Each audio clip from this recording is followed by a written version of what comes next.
Hey, hey, Daryl here, and this is my daily devotional. Solomon was a great king over Israel. Great wisdom, amassed great wealth, until he strayed from God. God had said, don't intermarry with those foreign women. But that's just what he chose to do. As his harem grew, 700 wives and 300 concubines. Many of them were foreign women who not only were brought into the palace, but were allowed to bring their foreign gods into the palace as well. This angered the Lord, as we see in 1 Kings chapter 11 at verse 9. The Lord became angry with Solomon because his heart had turned away from the Lord, the God of Israel, who had appeared to him twice. Although he had forbidden Solomon to follow other gods, Solomon did not follow the Lord's commands. So the Lord said to Solomon, since this is your attitude, and you have not kept my covenant and my decrees, which I commanded you, I will most certainly tear the kingdom away from you and give it to one of your subordinates. Nevertheless, for the sake of David your father, I will not do it during your lifetime. I will tear it out of the hand of your son. So God's angry. He tells Solomon what's going to happen to his kingdom. Israel is united at this time. And he says, for the sake of your father David, I'll not do it in your lifetime. But when your son is king, Israel is going to be torn apart. So as we move on in chapter 11 at verse 41, we see the death of Solomon. And after a period of mourning, we see Rehoboam is now crowned king. Now there's two names here, Rehoboam and Jeroboam, and they're easily confused, and I'll try not to confuse them. Rehoboam is now the fourth king of Israel.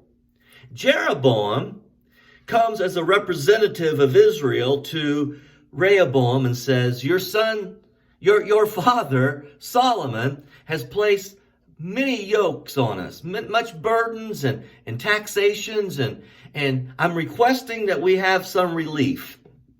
So Rehoboam goes to the advisors, the elders, even those who had advised his father Solomon, and said, what should I do?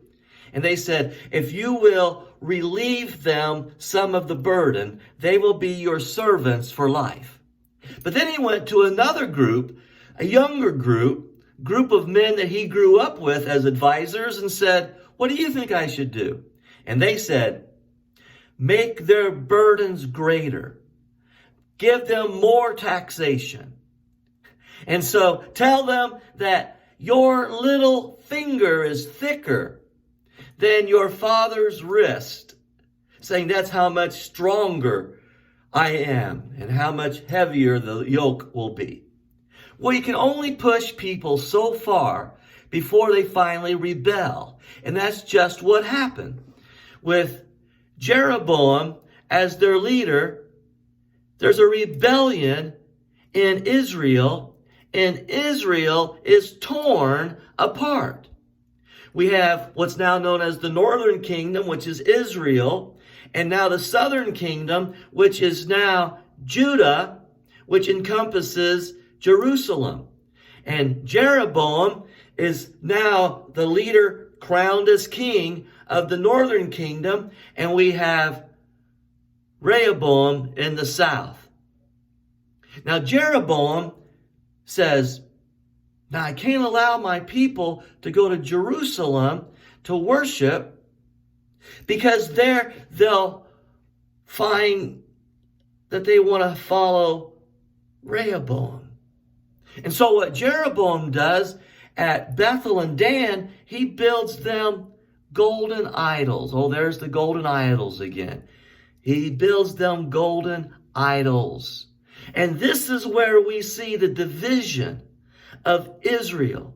As God gave Solomon a judgment, the kingdom's going to be torn from your son's hands. And the kingdom now is torn apart. Yes, because we see Solomon straying from the Lord, this judgment continues for several and many generations to come.